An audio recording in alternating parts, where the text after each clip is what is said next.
Hello students, in this part of the unit you will learn about electric field intensity due to a conducting uniformly charged thin spherical cell, also known as hollow sphere.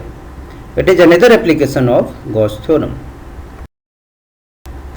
Expression for electric field intensity will be same in case of a uniformly charged solid conducting sphere as well as in case of a thin non-conducting uniformly charge spherical shell also called dielectric. इन दोनों के case में भी electric field का expression same ही होगा. Let us see why in case of solid conducting sphere the expression is same. अगर हम सॉलिड कंडक्टिंग स्फीयर को चार्ज दें उसके सेंटर में तो वो चार्ज कहाँ चला जाएगा? That charge gets accumulated on the surface of that solid conducting sphere because of force of repulsion. Because this is conducting solid we have taken. तो कंडक्टर में चार्ज फोर्स ऑफ रिपल्सन की वजह से उसके surface में accumulate हो जाता है. कैसे? You can C like this. So it behaves just like a conducting spherical cell on which charge is uniformly distributed on its surface. So we will take the case of spherical cell on which charge is uniformly distributed across its surface. इसमें भी तीन case हैं. पहला case क्या है? Electric field due to charge shell at any point outside the shell. अब कोई point हम सेल से बाहर लेते हैं. What are the points? What are our assumptions? हम एक चार्ज क्यू को अस्यूम करते हैं कि यूनिफॉर्मली डिस्ट्रीब्यूटेड है across the surface of that spherical shell and its radius is capital R. Shell का रेडियस कैपिटल आर है और plus Q charge uniformly distributed है इसके सरफेस पर. देख सकते हैं आप, ये है स्फेरिकल सेल इसमें प्लस क्यू चार्ज डिस्ट्रीब्यूटेड है. आर इसका रेडियस है कैपिटल आर और इसके सेंटर से स्मॉल आर डिस्टेंस पर कोई पॉइंट P है जहाँ पर हमें इलेक्ट्रिक फील्ड इंटेंसिटी निकालनी है. What will we do? We will assume a Gaussian surface. Gaussian surface इस केस में क्या लिया जाता है? That is spherical Gaussian surface we have selected as we know that this Gaussian surface is such that at every point of that the value of the angle between electric field and area vector will be same. अब इस Gaussian surface के किसी भी point पर आप लें, वहाँ पर एरिया एलिमेंट अगर सिलेक्ट करें तो वहाँ पर एरिया वेक्टर की डायरेक्शन और इलेक्ट्रिक फील्ड की डायरेक्शन सेम होगी. उनके बीच का एंगल 0 डिग्री ही रहेगा. So that's why spherical Gaussian surface we have selected.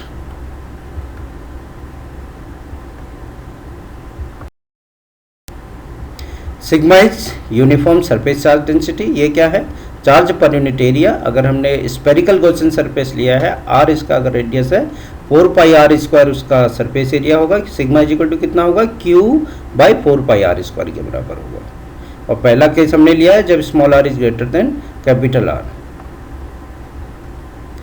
Small area element ds is taken और P पॉइंट आर डिस्टेंस पर है उस स्फेरिकल सेल के सेंटर O से. So we will apply Gauss theorem. Gauss theorem क्या कहती है? Total electric flux linked with a closed surface in free space is equal to 1 by epsilon naught times the total charge enclosed by that closed surface. अब यहाँ पर Gaussian closed surface हमने लिया है. इसके अंदर इलेक्ट्रिक फ्लक्स क्या है? E dot ds surface integral is equal to Q by epsilon naught के बराबर होगा. अब इसको आप ओपन करें तो डॉट प्रोडक्ट टू वेक्टर्स का E D S cos theta आ जाएगा is equal to Q by epsilon naught. यहाँ पर थीटा 0 डिग्री है as you have already seen. Theta E और एरिया वेक्टर के बीच में 0 डिग्री है. So we will put the value of theta as 0 degree cos 01.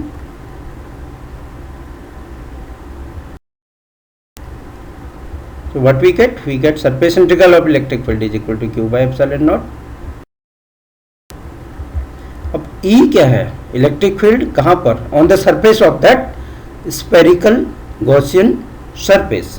तो E की वैल्यू हर पॉइंट पर सेम होगी. So it can be taken out of this integration sign is equal to Q by epsilon naught. इसका surface integral कितना हो जाएगा? Total surface area कितना है स्फीयर का? 4 पाई आर स्क्वायर है. तो E into 4 pi R square is equal to Q by epsilon naught. तो E यहाँ से मिलेगा आपको 1 by 4 pi epsilon naught Q by R square के बराबर. अगर वेक्टर फॉर्म में दिखाना चाहें तो vector E is equal to 1 by 4 pi epsilon naught Q by R square unit vector R.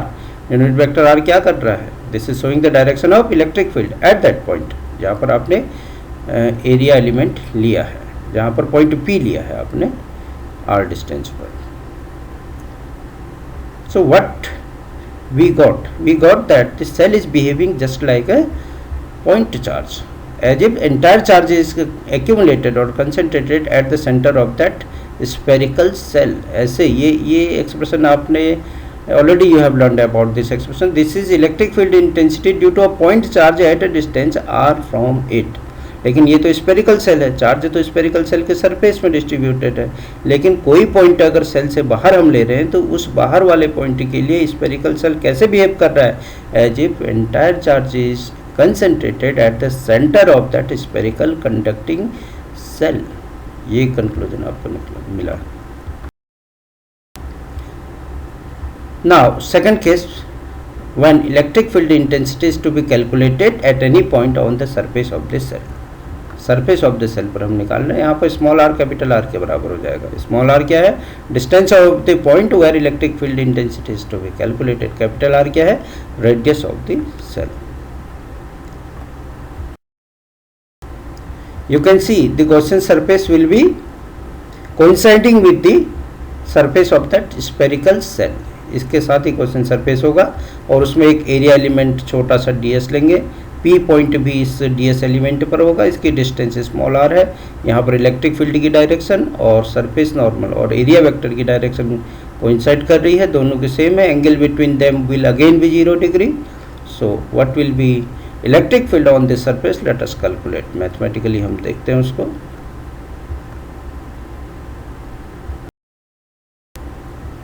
Gauss theorem applied.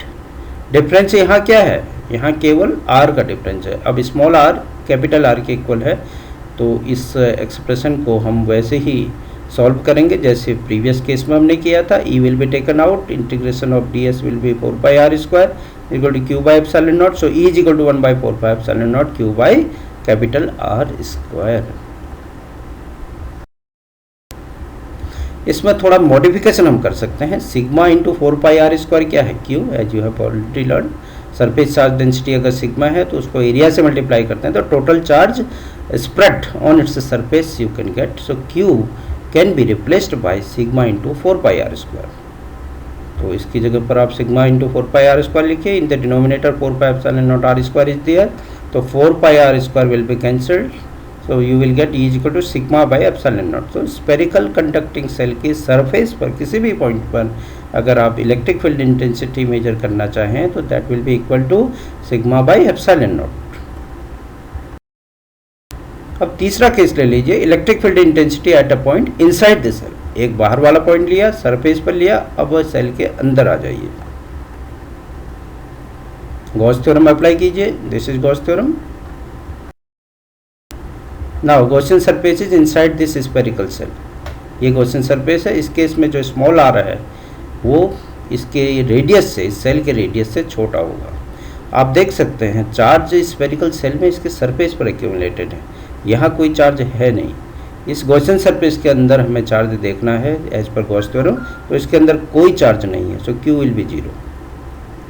Same process we have followed here also. Small area element, area vector और electric field यहाँ होगा नहीं. That we will draw a conclusion. As a result we will get electric field नहीं हो सकता है, बाहर को इलेक्ट्रिक फील्ड होगा इसके सरफेस से. तो यहाँ पर सरफेस नॉर्मल है, but what we get, see q 0 है तो इस एक्सप्रेशन से E 0 हो जाएगा. तो what are the conclusions.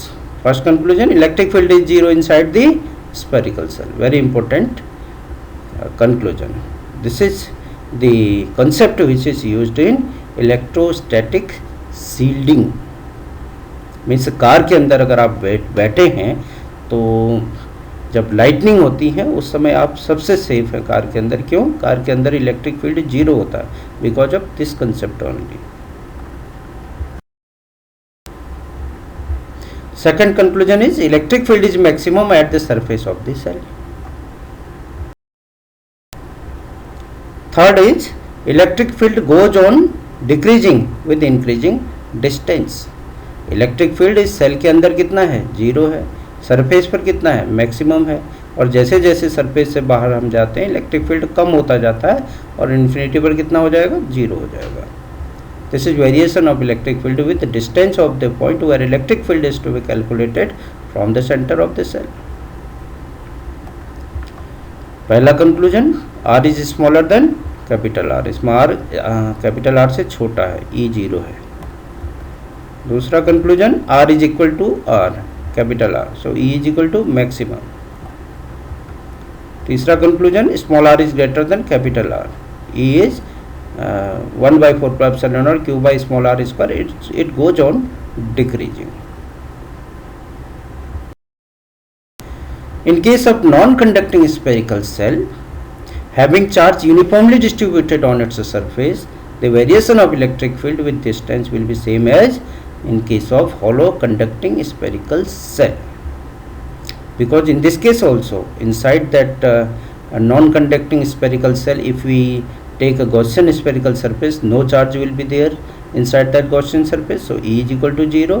And if we select a Gaussian surface outside that non-conducting spherical cell, for any point on its surface, electric field will be governed by same formula, because the total charge enclosed by that spherical Gaussian surface will be same, Q, although it is not moving because of non-conducting surface, but the charge is same. और उसके surface पर लें Gaussian surface, तो वहाँ के लिए भी enclosed charge Q ही होगा, सेम होगा. सो expression will be same. That's all about this topic. Thank you.